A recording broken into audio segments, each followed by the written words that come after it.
보자.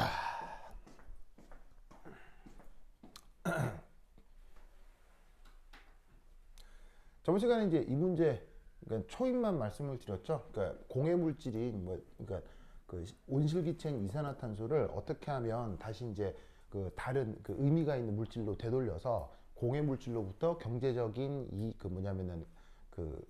이득을 얻어볼 수 있겠느냐라고 하는 것에 대한 얘기를 했었습니다. 그러면서 이제 그때 여러 가지 방법 중 전기화학을 활용하는 법에 대한 얘기를 했었는데 그때 여기 주어져 있는 M 그 다음에 X, Y 혹은 N 이런 것들로부터 간단하게 이 MN을 X하고 Y들로 표현할 수 있다고 했습니다. 그래서 이제 그렇게 우선 식을 바꾼 다음에 주어져 있는 이제 그 상황에 따라서 여기에 있는 화학양론 개수가 이제 뭐 화학양론 개수니까 기본적으로 뭐 자연수가 될 수 있겠죠. 자연수지만 혹은 또 뭐가 될 수도 있는 화학양론 개수가 0이어서 뭐 해당 물질이 나타나지도 않을 수 있는 그런 상황들에 대해서 모든 경우의 수들을 찾아보자 라고 한 거예요. 무슨 말인지 알겠죠? 자, 그런데 거기서 또 하나 중요한 것 여기 주어져 있는 X, Y 혹은 M, N 이런 것들은 화학 양론 개수인지라 0 혹은 자연수라는 조건을 만족시키면 되는데 이때 이 부정방정식을 풀어나갈 때 또 하나의 조건은 뭐라고 그랬어요? 이 부정방정식을 풀 때 또 하나의 조건은 뭐라고 그랬어요?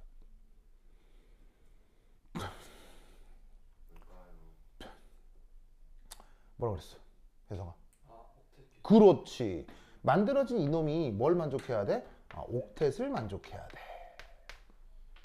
그래서 X하고 Y, M, N이 자연수 혹은 0이 되면 이 방정식을 만족할 수는 있는데 지금 거기에 화학적인 의미가 들어가야 되니까 만들어진 이 물질이 뭐가 돼야 된다? 옥텟을 만족해야 된다. 라고 했을 때 생각할 수 있는 모든 경우의 수를 찾아보아라. 무슨 말 알겠죠? 알겠죠? 그래서 이제 얘가 총 7가지가 있거든요. 총 7가지가 있습니다. 그거에 대해서 한번 쭉 생각해 볼 수 있겠냐라는 거죠. 그래서 이 문제가 나왔을 때 여러분 maybe 윗 선배들 거예요. 윗 선배 내신 기출 문제 이 내신 문제 그 중간고사로 이게 나온 적이 있습니다. 그래서 여러분 윗 선배들 1학년 중간고사 때 그때 담당 교사가 요거를 내신 문제로 만들어낸 적이 있어요. 무슨 말인지 알겠어요? 낸 적이 있습니다. 그래서 이제 여러분 학교 선생님들도 이 문제의 존재를 알아요. 알겠죠? 자, 그래서 이제 첫 번째 뭐부터 하라 그랬어? 여하튼 이제 이게 화학양론 개수니까 뭐 이게 됐건 뭐 0이거나 한 자연수거나 그럼 될 거 아니야. 그럼 가능한 첫 번째 경우의 수 00 00 그래서 여기다가 x에다가 y에다가 0 0 0 0 0 0 넣으면 우선 어떻게 바뀌어? 요렇게 바뀐다 이런 말이죠. 그래서 온실기체인 이산화탄소를 전기화학적으로 환원을 시켜가지고 뭐로 만들었다? 짜잔! 그냥 탄소로 맹글었다. 무슨 말 알겠죠? 자, 그럼 여러분 그냥 탄소는 옥텟을 만족하나요? 그냥 탄소는 옥텟을 만족하나요? 혜성아, 그냥 탄소는 옥텟을 만족하나요? 만족해야 하네. 만족할 수 있는 거죠. 어떤 상태에서? 바로 고체. 만약에 저 탄소 원자 하나가 그냥 기체 상태로 그냥 원자 하나 존재한다고 하면 그건 옥텟을 만족하지 못하겠지만 저 녀석이 만약에 고체 상태로 존재한다면 뭘 만족할 수 있다? 언급하고 있는 옥텟을 만족할 수 있다. 무슨 말 알겠죠? 그래서 저번 시간에 탄소가 고체의 호전소 물질로 있는 것 중 첫 번째 억스로 유명한 거 다이아몬드. 무슨 말 알겠죠? 다이아몬드. 저기 저 누구야? 저 혜성이 다이아몬드 좋아합니까? 네, 알겠습니다. 다이아몬드 좋아합니다. 요 다이아몬드. 야, 여러분 다이아몬드 싸요, 비싸요? 다이아몬드 싸죠. 왜 싸죠? 네, 바로 합성 다이아몬드가 최근 엄청나게 많이 만들어지고 있기 때문입니다. 자, 무슨 말이냐면 과거에는 다이아몬드를 어떻게 얻었어요? 과거에는 그냥 다이아몬드를 진짜로 광산에서 캤죠. 그리고 과거에도 다이아몬드를 만드는 기술이 있었습니다. 합성해서. 왜냐하면 순물질 탄소니까 화학 반응을 통해서 다이아몬드를 만들 수 있었다고요. 근데 2000년대 이전에는 그 다이아몬드를 만드는 비용이 다이아몬드를 광산에서 캐는 비용보다 더 비쌌어요. 그러니까 당연히 다이아몬드가 어떻게 되겠어요? 광산에서 캐는 게 주였겠죠. 그런데 2000몇 년도에 내가 아마 진짜 해군사관학교에 근무하고 있었을 때야. 그때 9시 뉴스에 어떤 과학자가 저 다이아몬드를 아주 싸게 합성하는 공정을 개발했다라는 논문이 사이언스에 실렸다고 9시 뉴스에 나온 거예요. 그로부터 요즘 어떤 일이 벌어지느냐? 다이아몬드 1캐럿 반지 하나에 다이아몬드, 여러분 원래 캐면 있잖아요. 캐면 다이아몬드 1캐럿이면 1억 정도 해요. 그냥 산에서 캐면 다이아몬드 1캐럿이면은 1억까지는 안 하더라도 몇 천만 원 해요. 무슨 말 알겠어요? 물론 뭐 그 회사 네임도 있고 뭐 그렇겠지만. 근데 요즘 다이아몬드 1캐럿 반지 100만 원대가 나옵니다. 100만 원대. 나옵니다. 이렇게 유명하지 않은 중소 브랜드 있죠. 그런 데서 다이아몬드 1캐럿 반지가 100만 원대에 나옵니다. 100만 원보다 좀 싸게. 무슨 말인지 알겠어요? 이게 왜 가능하냐? 요즘 이 다이아몬드를 인간이 아주 값싸게 합성하고 있기 때문입니다. 무슨 뜻인지 아시겠죠? 그러면 천연에서 캐낸 다이아몬드와 인간이 합성한 다이아몬드 다를까요? 똑같을까요? exactly same. 무슨 말인지 알겠죠? 알겠죠? 하여튼 그런 상황입니다. 그래서 이제 요즘은 이 다이아몬드에 대한 가치가 옛날과 달라지긴 했습니다만 여하튼 이 다이아몬드가 이렇게 만들어진 이 탄소의 한 예인데 이 탄소만으로 구성된 이 다이아몬드에 대한 얘기를 저번 시간에 했습니다. 그렇죠? 저번 시간에 이 다이아몬드의 결정 구조에 대한 얘기를 했었고 다이아몬드의 채우기 비율 얘기도 했었습니다. 그랬어요?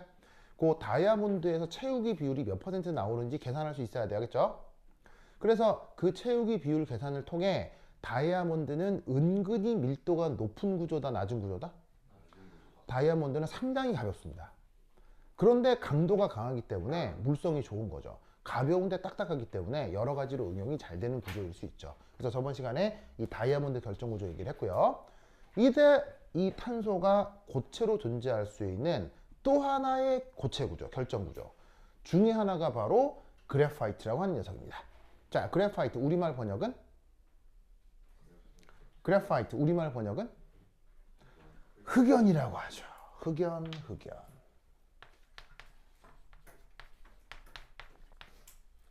그래서 오늘은 저 흑연에 대한 얘기를 해보도록 하겠습니다.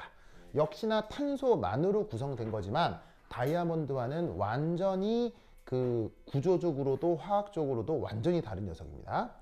이때 이런 식의 다이아몬드 혹은 그래파이트 이런 둘 사이의 관계를 일컫는 말이 있죠. 뭐라고 불러요? 다이아몬드와 그래파이트 사이의 관계를 일컫는 표현이 있죠. 그걸 뭐라고 해요? 방금 홍영이가 뭐라고 했어요? 동소체를 말했었죠. 동소체. 동소체 영어로? 동소체 영어로? 얼로트로프라고 합니다. 얼로트로프. 우리말 번역 동소체. 네. 아, 가려요? 알겠어요.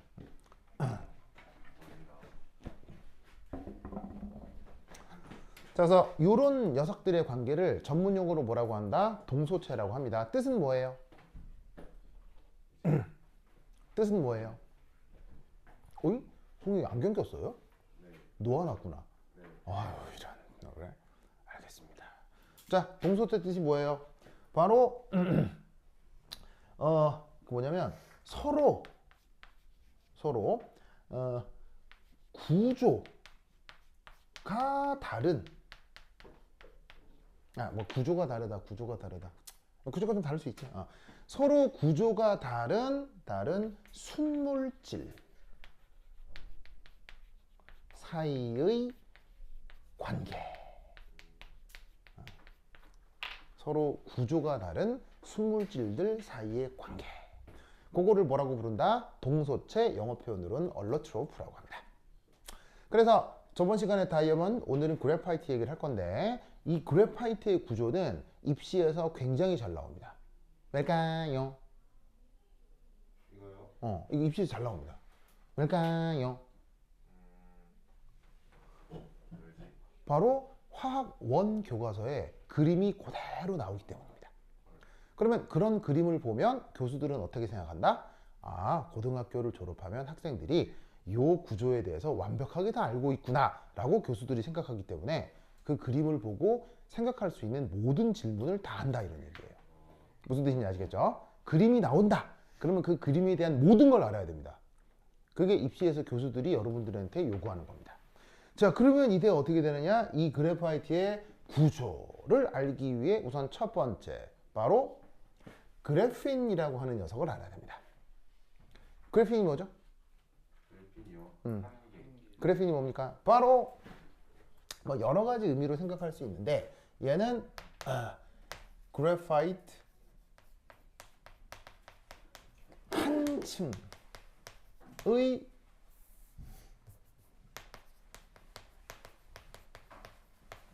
구조, 요거를 그래핀이라고 합니다. 자, 그러면 저 그래핀 같은 경우 그 결정 구조를 이런 식으로 그려보았습니다. 자, 여기 잘 보시면 여러분들 예전에 유기화학 비슷하게 공부를 한 적이 있기 때문에 이런 식으로 육각형으로 막 이렇게 반복해서 그렸을 때 이때 여기에 있는 요 각각의 꼭지점에 누가 있다? 탄소가 있다. 탄소. 요 각각의 꼭지점에 저런 식으로 탄소가 어떻게 배열이 된다? 무한히, 무한히, 무한히. 이런 식으로 반복 패턴이 나타나면서 전체적으로 무한한 2차원 평면 구조를 이루고 있는 것. 그걸 뭐라고 한다? 그래핀이라고 합니다. 그래서 그래핀은 진짜로 이 탄소들이 정말로 한 층을 쫙 이루고 있는 구조를 뜻하는 거예요.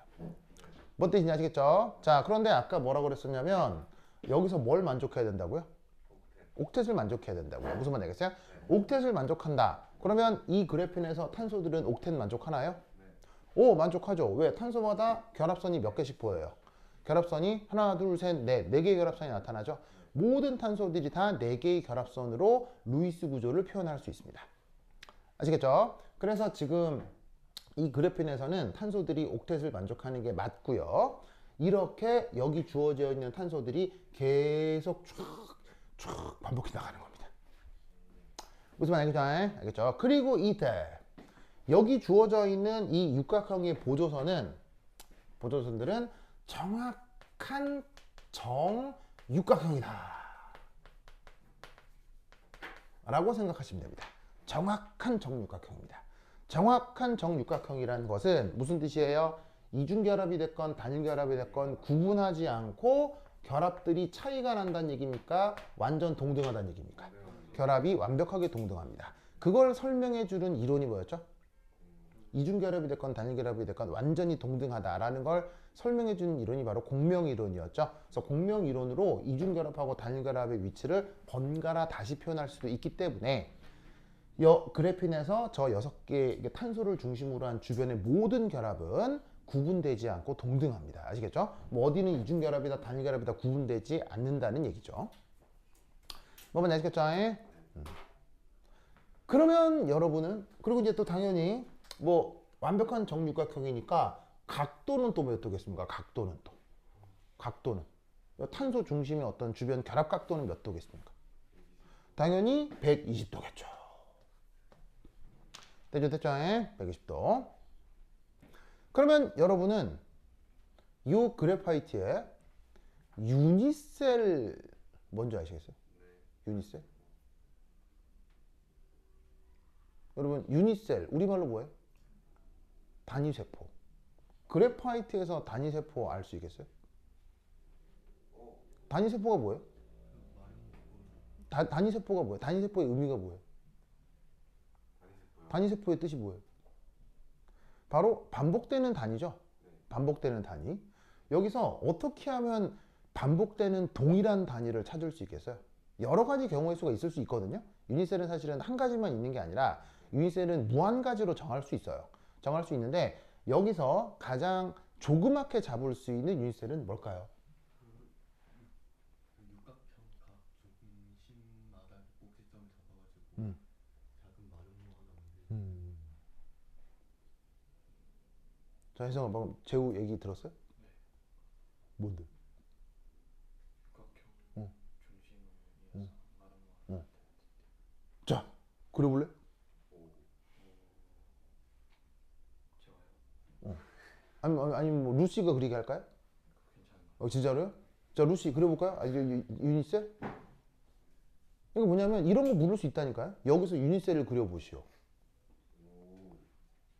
저 왜 루시한테 그려보면 재밌겠죠?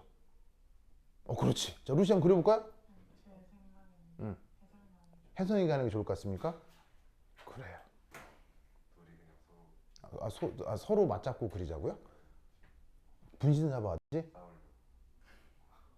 분신사바, 유닛셀 9-4 이러면서 그리자 이런 얘기예요? 중간에 얘기는 알겠습니다. 자, 어떻게 되느냐? 이렇게 됩니다. 어떻게 하면 되냐면 자, 정육각형이라고 하는 것도 가상적이잖아요. 실제로 뭐 이 안에 정육각형이 있는 건 아니고 탄소들이 배치되는 걸 정육각형으로 우리가 빗대어 표현을 하는 거죠. 그럼 이때 여기에 이 정육각형의 가상적인 기하학적 중심이 있겠죠. 기하학적 중심이 있을 거고 기하학적 중심이 있을 건데 이 그래파이트에서 유닛셀은 바로 이게 반복되어 나타난다 라고 생각하는 겁니다. 무슨 뜻인지 아시겠죠?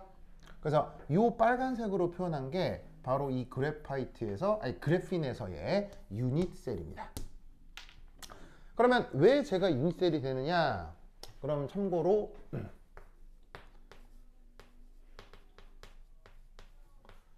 유닛셀이 되려면 어떤 조건을 만족해야 되느냐? 유닛셀은 두 가지 조건을 만족해야 됩니다. 첫 번째는 이게 서로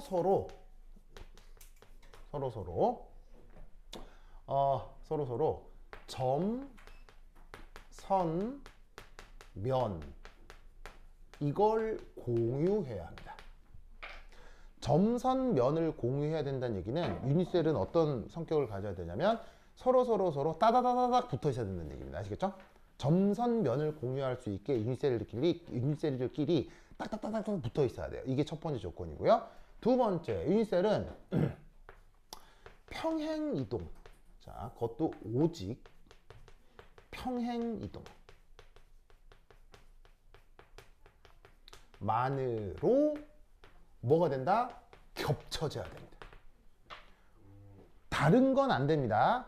뭐 이렇게 반전이나 뭐 대칭 이런 건 절대 안 됩니다. 유닛셀들끼리의 수학적인 특징은 바로 반드시 오직 평행이동만으로 서로 겹쳐져야 됩니다. 무슨 뜻인지 아시겠죠? 그러면 저렇게 유닛셀을 잡는다라는 뜻은 또 다른 유닛셀을 어떻게 잡을 수 있느냐? 자, 이 육각고리 구조가 이걸로 끝나는 게 아니고 계속 확장된다고 했잖아요. 그럼 뭐 또 확장돼서 이런 육각형 고리가 어딘가 이렇게 있다고 쳐봐요. 이렇게 또 있다고 쳐. 그럼 여기도 이중결합이 이런 식으로 나타나겠지, 그지? 그럼 이때도 유닛셀을 어떻게 잡을 수 있냐면 이 육각형의 무게중심을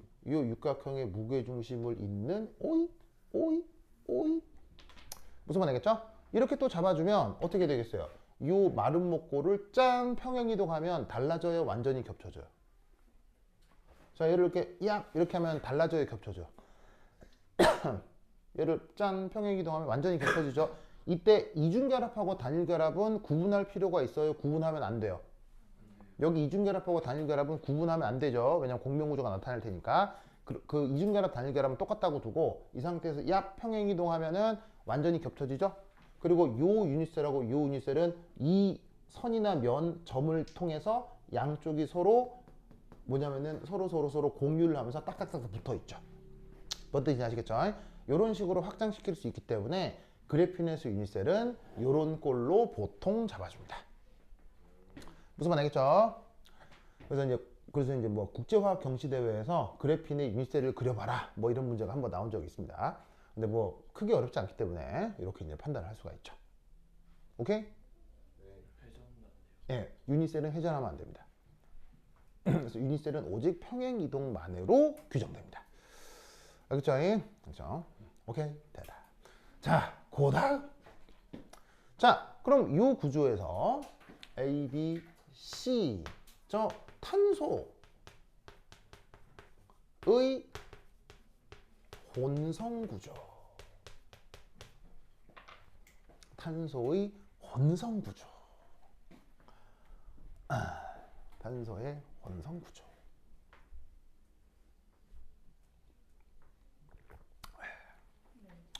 뭐라고?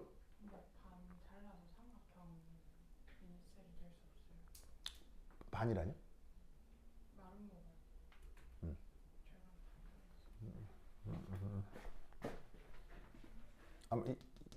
이렇게 하자고? 평행 이동하면 안 겹쳐지잖아. 이 삼각형하고 이 삼각형은 평행 이동해서 겹쳐지지 않잖아요. 반드시 유니셀은 뭐 해야 된다고요? 평행 이동, 평행 이동. 네, 무슨 말 되겠죠? 이렇게 자르면 안 돼요. 유니셀 이렇게 하면 이 삼각형, 이 삼각형 다르잖아. 그럼 안 겹쳐지니까 안 돼. 그래서 유니셀 이렇게 잡아야 되겠죠? 자, 그다음 요 그래핀에서 탄소의 혼성 오비탈 구조. 자, 어떻게 되겠습니까? 자, 무슨 혼성입니까? 저 탄소에서 혼성 오비탈 구조가 뭡니까? 바로 그 유명한 sp2죠. 우리 앞에서 혼성 오비탈 구조 되게 많이 했었죠. 기억나죠? 혼성 오비탈 구조 기억나죠? 왜 sp2예요? 왜 sp2예요? 왜 sp2예요?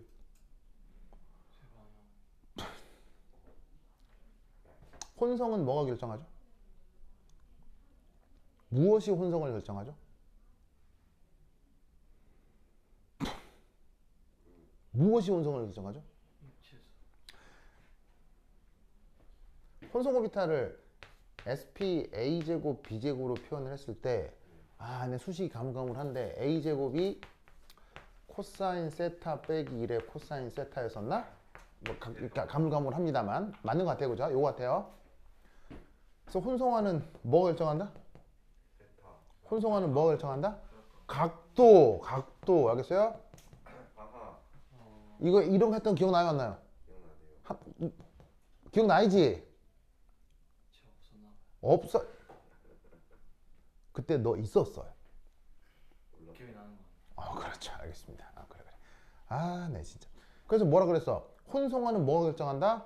각도가 결정한다고 했었죠. 방학 때 혼성 오비탈 엄청 했었잖아요. 그거 까먹으면 안 되지. 응? 그래서 지금 얘가 뭐 이중결합 단일결합 그게 아니라 각도가 몇 도냐면 각도가 120도잖아. 그래서 각도로부터 무조건 혼성 오비탈은 120도. 이거 뭐야? 혼성 오비탈은 그 뭐냐면 sp2. 무슨 말 되겠죠? 그렇죠. 120도라서 sp2. 야가 됐어. 맞나? 보자 이거. 이거 계산하면 자 코사인 120도 빼기 1 코사인 120도. 코사인 120도가 얼마쯤 돼요? 코사인 120도가 마이너스 얼마야? 마이너스 2분의 1이에요? 그럼 여기가 마이너스 2분의 1에 마이너스 2분의 1 빼기 1 하면 3분의 1 나온 거 맞나? 3분의 1인 것 같거든요? 3분의 1? 3분의 1? 3분의 1 맞죠? 그러면 이때 b제곱은 1 빼기 a제곱이었잖아요. 그럼 이때 여기서 b제곱은 얼마야? 3분의 2잖아. 너 왜 또 자려고 그래요? 잘 나오네. 하품을. 진짜. 자, 어쨌건. 그래서 얘가 S 3분의 1, 그 다음에 P 3분의 2 혼성인데 이걸 줄여서 sp2 혼성이라고 하는 거지. 무슨 말 알겠죠? 그래. 내가 뭐 제대로 기억하는 것 같아. 여하튼. 뭐 수식을 외울 필요는 없는데 중요한 건 무엇이 혼성화를 결정한다고요? 각도가 혼성화를 결정한다. 그죠? 그래서 지금 여기 주어져 있는 각도가 120도인지라 보시다시피 이렇게 sp2 120도에서 sp2 혼성이다. 무슨 말 알겠죠? 옛날에 이거 막 계산하고 벡터 연산하고 막 했던 그런 거 했었어요. 알겠죠? 기억하시고. 자, anyway. 그러면은 이 sp2 혼성에서의 기본적인 모습, 이제 그 로컬 구조가 어떻게 그려지느냐. 자, 저기에 있는 요 탄쇼를 기준으로 한 방향, 두 방향, 그리고 세 방향. 그래서 sp2 혼성이면은 혼성 오비탈이 몇 개 있는 거예요? sp2 혼성이면 혼성 오비탈 몇 개 있는 거예요? 몇 개 있는 거예요? 세 개, 세 개. sp2 혼성이면 혼성 오비탈 세 개야. 그걸 이제 내가 옛날에 H1, H2, H3 이런 식으로 표현했고, 이 세 개의 혼성 오비탈이 어디에 배치돼? 얘네들이 바로 XY 평면에 배치된다 라고 우리가 보통 얘기를 했었잖아. 가은아 기억나요? 기억나요? 가은이 기억 안 나요? 가은이 알겠죠? 그래서 어찌됐냐? 요렇게 만들어진 이 육각고리가 계속 반복되는 평면, 이게 전체가 다 어디에 들어앉아 있는 XY 평면에 계속 확장되어 들어있는, 이것이 바로 그래핀 구조가 된다, 이런 말이지.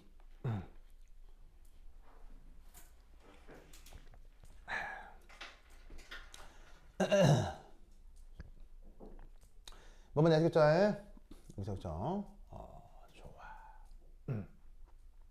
자, 그럼 이제 이 상태에서 여기에 있는 H1, H2, H3 이게 XY 평면이면 sp2 혼성에서는 혼성화하지 않은 오비탈 하나가 남죠.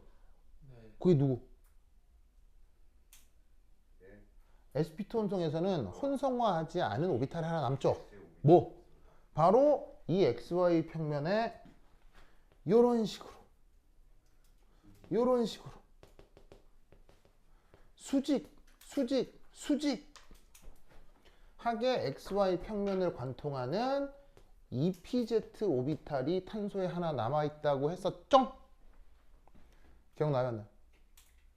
기억 나왔나? 나야 돼. 무슨 말 알겠죠? 나야 돼. 그래서 어떻게 되느냐? 여기에 이제 전자가 배치가 돼야 되는데, 자, 원래 탄소는 보시다시피 원래 탄소는 최외각 전자가 몇 개야? 원래 탄소는 최외각 전자가 4개지, 4개. 그럼 그 4개가 뭐 여기에 하나, 둘, 셋, 넷 이렇게 최외각 전자 4개가 있을 거란 말이야, 탄소는. 알겠죠? 그런데 이런 식의 혼성 오비탈 혹은 밸런스 본드 티오리에서는 저 전자를 각각의 오비탈에 최대한 어떻게 되도록 배치한다? 혼성 오비탈 멀어요? 멀긴 뭘? 안녕. 멀기 뭐가 멀게? 야 진짜. 자, 다시 한번 혼성 오비탈 이론 혹은, 그리고 이제 또 기억나는 분이 내 사람들. 자, 혼성 이론은 사실 어떤 이론의 한 부분이라고 했어요? 혼성이라고 하는 것은 독립된 이론이 아니라 어떤 이론의 한 부분이라고 했죠. 그렇지, 바로 밸런스 본드 테오리. 아시겠어요? 그래서 우리말 번역은 결합전자쌍 이론이라고 이제 보통 부르는데, 밸런스 본드 티오리라고 하는 녀석의 한 부분이었잖아요. 그래서 밸런스 본드 티오리가 됐건 혼성화가 됐건 최외각 전자를 배치할 때 어떻게 배치하라고 그랬어요? 최외각 전자 배치할 때 할 때 어떻게 배치하라고 했어요? 수직하게 꼭대 멀게 만든 거 아니에요? 멀게는 무슨 멀리 기적이 부는 하는 노래가 있죠. 옛날에 그랬죠. 정현아, 살짝 재밌었어, 재미없었어? 정현, 재밌었어, 재미없었어? 괜찮았어요? 괜찮았어? 알았어. 그래. 우리 저기 누구냐, 저기 정현이가 우리 반의 전유성이잖아요. 전유성 씨라고 몰라요?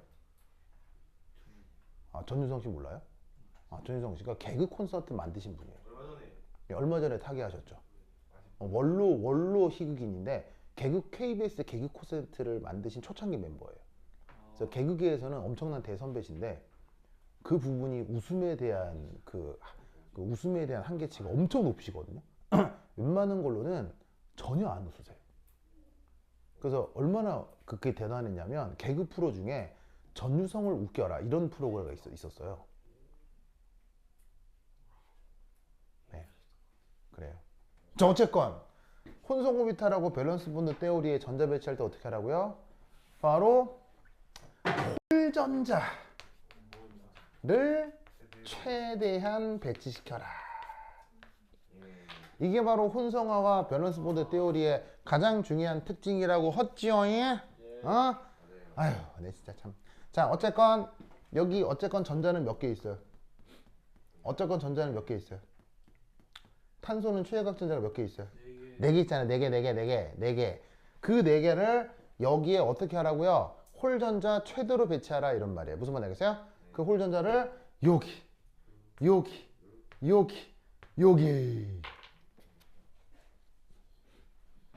알겠죠? 그래서 혼성 오비탈을 각각에다가 하나씩 이렇게 배치하고 나머지 하나를 여기에.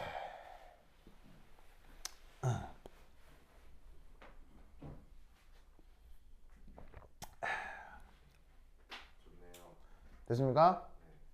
그러면 지금 여러분들이 보고 있는 요 탄소 보이시죠? 요 탄소 요 놈들의 각각의 상황이 다 이거란 얘기예요. 무슨 말 알겠어요? 요 각각의 탄소가 전부 이런 모습으로 혼성 구조로 설명된다는 얘기예요. 그러면 여기가 XY 평면이라고 할 때 PZ 오비탈은 어느 방향이겠어요? PZ 오비탈은 이 XY 평면에 수직하겠죠? 그래서 이 그래핀에서는 각 탄소마다 PZ 오비탈이 수직하게 PZ 다 이렇게 있는 거라고. 다 이렇게 있는 거라고. 알겠죠? 이런 식으로 얘가 2차원 평면에서 쫙. 알겠죠? 됐습니까? 요거. 됐죠? 됐죠? 자, 더 썼어요? 썼죠. 자, 그 다음 지운다.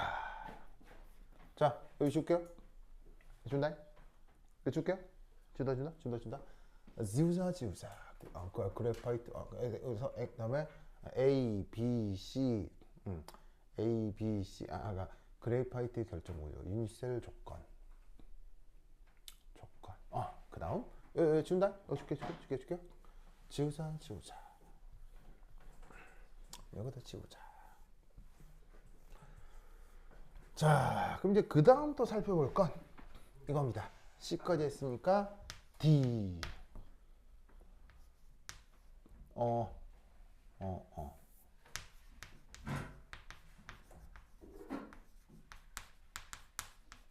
컨주게이션. 자, 컨주게이션이라고 쓰고 옛날에는 쟤를 어떻게 번역했었냐면 공액 이렇게 번역을 했습니다. 공액.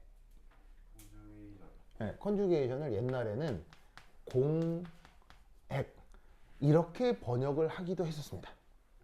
하지만 가오나? 옛날에 영재랑 대화할 때 공액이란 말 써본 적 있어 없어요? 한 번도 저런 말 써본 적이 없죠. 그러니까 이런 식의 번역은 사실 별 의미가 있겠어요? 의미가 없어요. 번역해도 아무런 무슨 말인지 모르겠잖아요. 그래서 이 번역이 실패하고 요즘은 그냥 쟤를 어떻게 쓰느냐? 번역 없이 씁니다. 그냥 어떻게? 발음 그대로 씁니다. 콘주게이션 이렇게 씁니다. 무슨 말 알겠죠? 그렇죠? 그래. 그럼 이제 이게 뭐냐? 자, 아까 요거 있죠, 요거. 그래핀에서 모든 탄소가 이런 모습이라고 했죠? 그래핀에서 모든 탄소가 이런 모습이라면 그 탄소들을 구조적으로 열에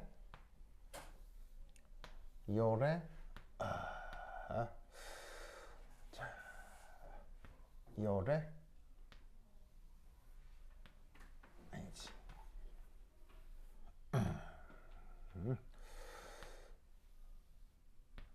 열에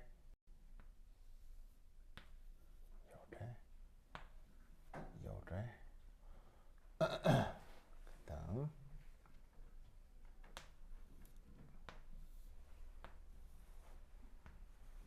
짜잔. 자, 뭘 그린 거냐면 바로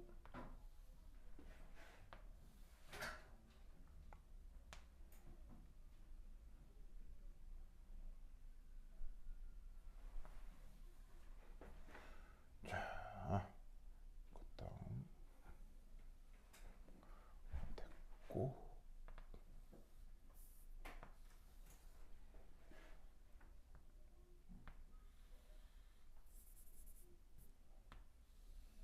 오케이. 자, 아까 그래핀이라고 하는 게 탄소들이 육각고리를 이루면서 2차원 평면에 무한정 확장된다고 했잖아요. 이 그림이 바로 이압 아까 그려진 무한정한 XY 평면에 아주 지역적인 어떤 상황을 지금 그림으로 표현한 거다 이런 말이에요.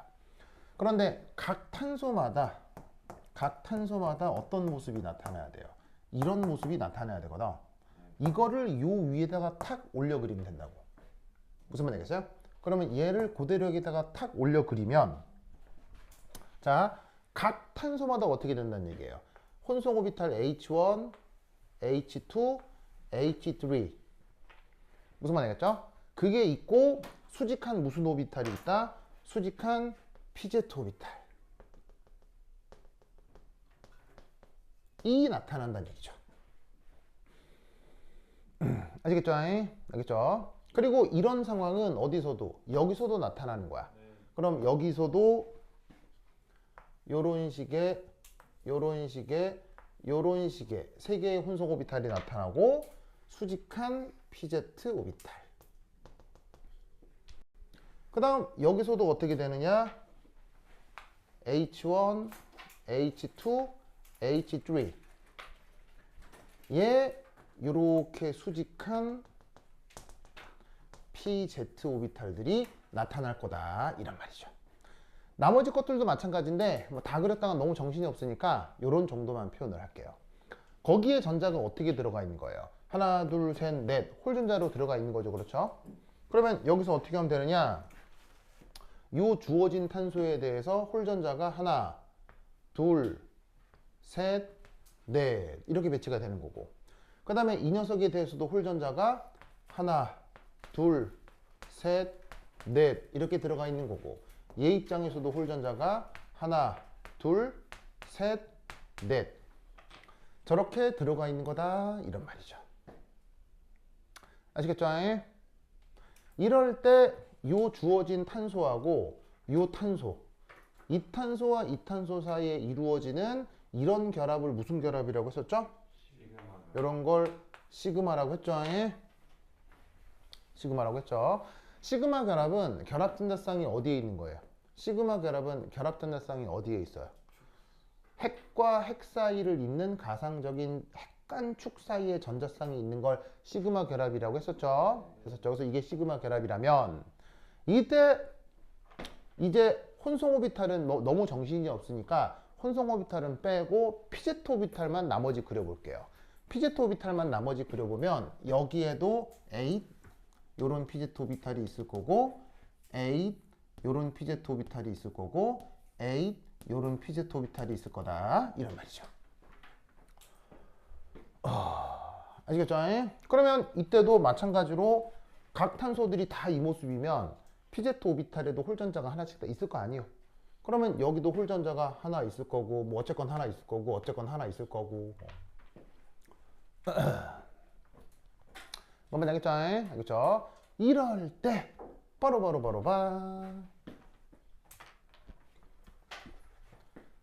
짜잔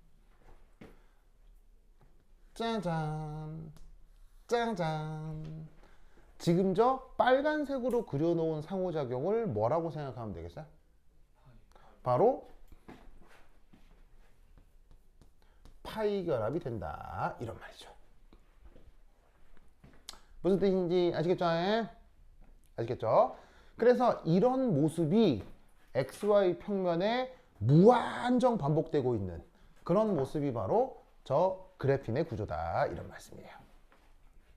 아시겠습니까? 됐죠? 그러면 이때 말입니다. 그러면 이때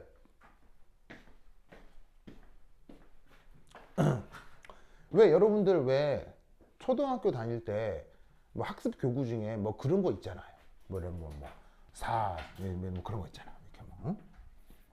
사자, 어흥, 그 다음에 그 다음에 그 다음에 강아지, 뭉뭉, 그 다음에 고양이, 고양, 이렇게 있으면 여기서 왜 여기 왜 초등학교 때 보면 이렇게 이렇게 연결하는 거 있잖아. 이런 거 초등학교 해본 적 있지? 무슨 말인지 알겠어요? 이런 거 해본 적 있잖아. 그러면 여러분 잘 봐. 여기서 파이 결합이 어떻게 나타난다고 그랬어? 요 사이에 파이 결합, 이 사이에 파이 결합, 이 사이에 파이 결합이 나타난다고 썼잖아. 그러면 우리가 이런 경험이 있단 말이지? 이런 걸 배워본 경험이 있단 말이지? 그러면 우린 자연스럽게 어떤 생각을 할 수도 있냐면 파이 결합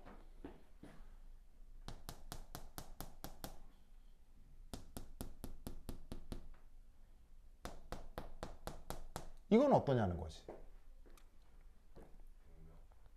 무슨 말 알겠어요? 저건 어떠냐는 거지. 저러면 안 되나? 저러면 안 되나? 바로 이 또한 파이 결합입니다. 이 또한 파이 결합입니다. 왜 저 또한 파이 결합일까요? 저번 시간에 옛날에 혼성 오비탈 어쩌고저쩌고 하면서 시그마 결합, 파이 결합의 구분을 말씀을 드렸거든요. 시그마 결합의 뜻은 뭐라 그랬어요? 시그마 결합의 뜻은 뭐라 그랬어요? 결합 전자쌍이 핵간축에 머무는 걸 시그마 전자쌍이라고 했죠. 파이 결합의 뜻은 뭐라 그랬어요? 파이 결합은 결합 전자쌍이 핵간축에서 벗어나 있는 결합 중 하나를 파이 결합이라고 했죠. 그러면 생각해봐요. 이 전자쌍도 핵간축에서 벗어나 있기 때문에 파이 결합이라고 할 수 있다는 얘기예요. 왜냐하면 잘 봐요. 전자기력 있죠. 플러스와 마이너스 사이의 전자기력은 막을 수 있어요? 절대 못 막아요? 그냥 전우주 어디에서나 전자기력은 항상 작용하잖아요. 그럼 생각해봐. 여기 뭐가 있어요? 여기 뭐가 있어요? 여기 뭐가 있어요? 탄소에 뭐가 있어요? 원자 핵이 있죠. 그럼 이 핵하고 이 전자 사이에 뭐가 나타나겠어요? 인력이 나타날 거 아니에요. 그런데 이 원자 핵하고 이 전자 사이에 뭐가 나타나겠어요? 인력이 나타나겠죠. 왜냐하면 전자기력은 막을 수 있는 방법이 없단 말이에요. 전자기력은 어느 정도 거리 안에만 있으면 강력하게 나타난단 말이지. 그러니까 어떻게 되냐면 이 핵 입장에서는 얘하고도 인력이 있을 수 있고 얘하고도 인력이 있을 수 있으니까 이것도 파이 결합이라 할 수 있고 이것도 파이 결합이라고 할 수 있지. 무슨 말 알겠죠? 그런데 차이는 얘는 옥텟으로 설명할 수 있지. 쟤는 옥텟으로 설명할 수 있지. 왜냐하면 이렇게 결합선이 탁 그려지면 탄소 하나마다 결합선이 하나, 둘, 셋, 네 개가 나간다고 설명할 수 있으니까. 무슨 말 알겠죠? 그런데 이거마저 옥텟이라고 얘기를 해버리면 이거마저 파이 결합이라고 설명을 해버리면 요거는 옥텟으로 설명 불가하지. 왜? 이거마저 화학결합이라고 한다면 탄소 입장에서는 짝대기가 하나, 둘, 셋, 넷, 5개 나가니까. 무슨 말 알겠죠? 알겠죠? 저런 옥텟으로 설명 불가한 파이결합 현상을 뭐라고 부른다? 콘주게이션이라고 합니다. 아시겠죠? 실제로 저 옥텟으로 설명 불가한 파이결합이 나타나느냐? 네, 나타난다라고 해야 됩니다. 왜 나타난다라고 해야 될까요? 옥텟으로 설명 불가한 이 파이 결합이 실제로 나타난다라고 말해야 될까요? 나타나면 안 된다고 해야 될까요? 나타난다라고 해야 됩니다. 왜? 왜? 이 결합도 파이 결합이라고 해야 됩니다. 왜? 왜? 아까 처음에 얘기했잖아요. 이게 파이 결합이면 이것도 파이 결합이라고 얘기해야 됩니다. 왜? 바로 이 결합력하고 이 결합력이 뭐하다 그랬죠? 다르다 그랬어요? 같다 그랬어요? 같다 그랬죠. 그럼 어떻게 되겠어요? 이 결합력하고 이 결합력하고 실험적으로 측정하면 같기 때문에 여기서 파이 결합이 나타나면 여기서도 파이 결합이 나타난다 라고 말을 해야 실제 실험 결과를 설명할 수 있다고요. 그래서 여기에 있는 이것 옥텟으로 설명이 불가능하지만 이 또한 파이 결합이라고 합니다. 뭔 뜻인지 아시겠죠? 알겠죠? 그래서 지금 나와 있는 저 컨주게이션은 뭐를 얘기하는 것이냐?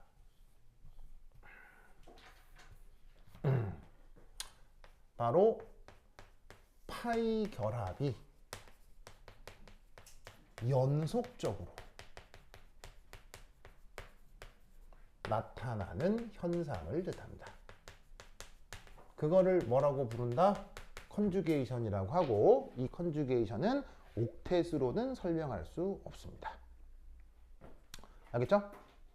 그러니까 뭐 옥텟으로 굳이 표현을 하자면 탄소가 이렇게 육각고리를 이룬다고 할 때 파이 결합이 어디만 요렇게 나타나야 되는데 이 사이에서 이것도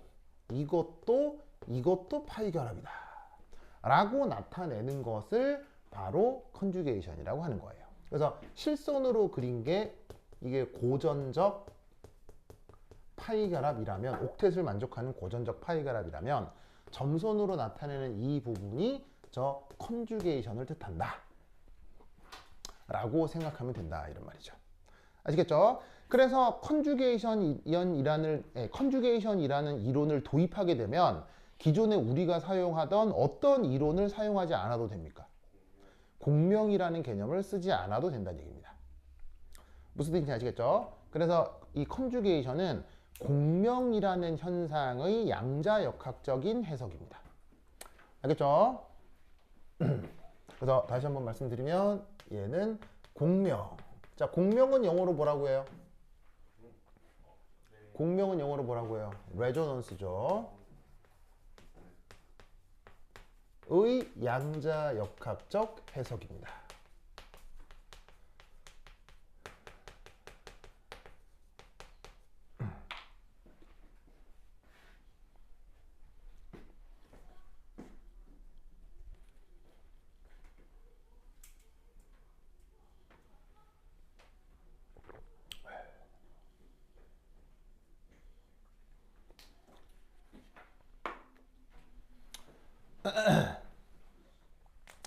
자, 썼습니까?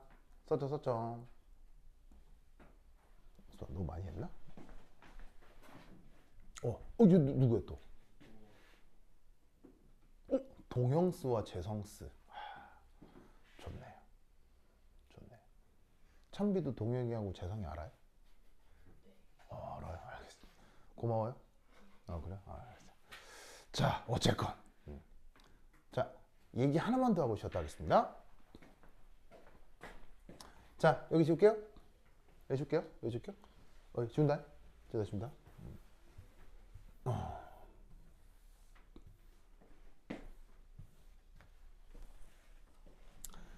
자, 그 다음 두 번 B, 그 다음 E. 지금 요런 2차원 구조를 그래핀이라고 했잖아요. 이 그래핀은 2D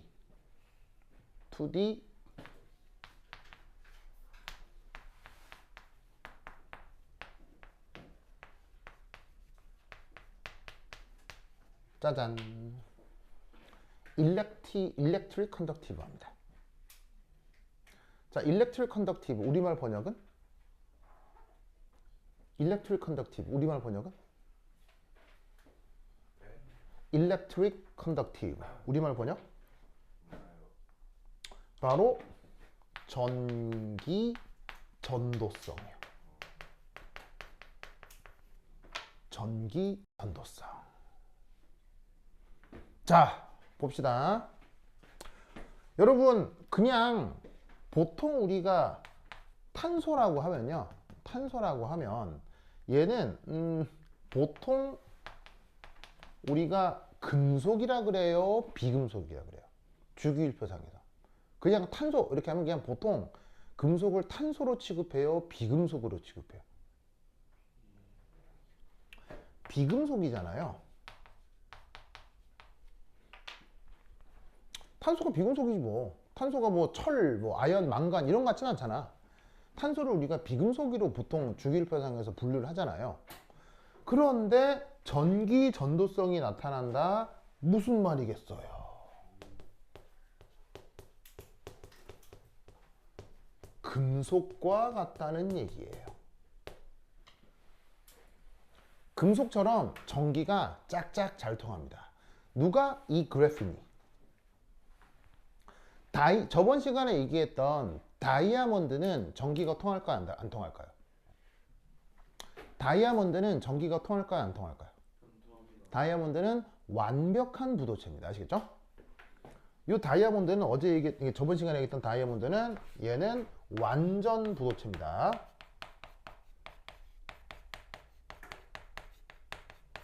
그런데 이 그래파이트 혹은 그래핀은 엄청난 도체입니다. 완벽한 금속이라고 생각할 수 있습니다. 무슨 차일까요?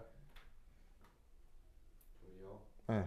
왜 다이아몬드는 완전한 부도체인데 얘는 금속일까요? 바로 혼성 구조로 설명할 수 있는데 다이아몬드에서는 탄소가 무슨 혼성을 하죠? sp3 혼성을 하죠. 그래서 기존의 s오비탈이나 p오비탈들이 완전히 모두 시그마 결합에만 활용이 되는 거예요. 그런데 지금 sp2에서는 기존 s오비탈, p오비탈 중 일부가 뭐에 활용되는 거예요? 파이 결합에 활용된다 이런 말이죠. 그러면 파이 결합은 아무래도 결합력이 강해요, 약해요? 시그마보단 약간 약하기 때문에 외부 전기장에 반응할 수 있어요. 무슨 말 알겠죠? 그래서 어떻게 반응을 하느냐? 여기 줄게요. 여기 줄게요. 여기 준다. 시우사. 쑥. 자, 만약에 짜잔 외부 마이너스 전극이 있다고 칩시다. 짜잔 외부 플러스 전극이 있다고 칩시다.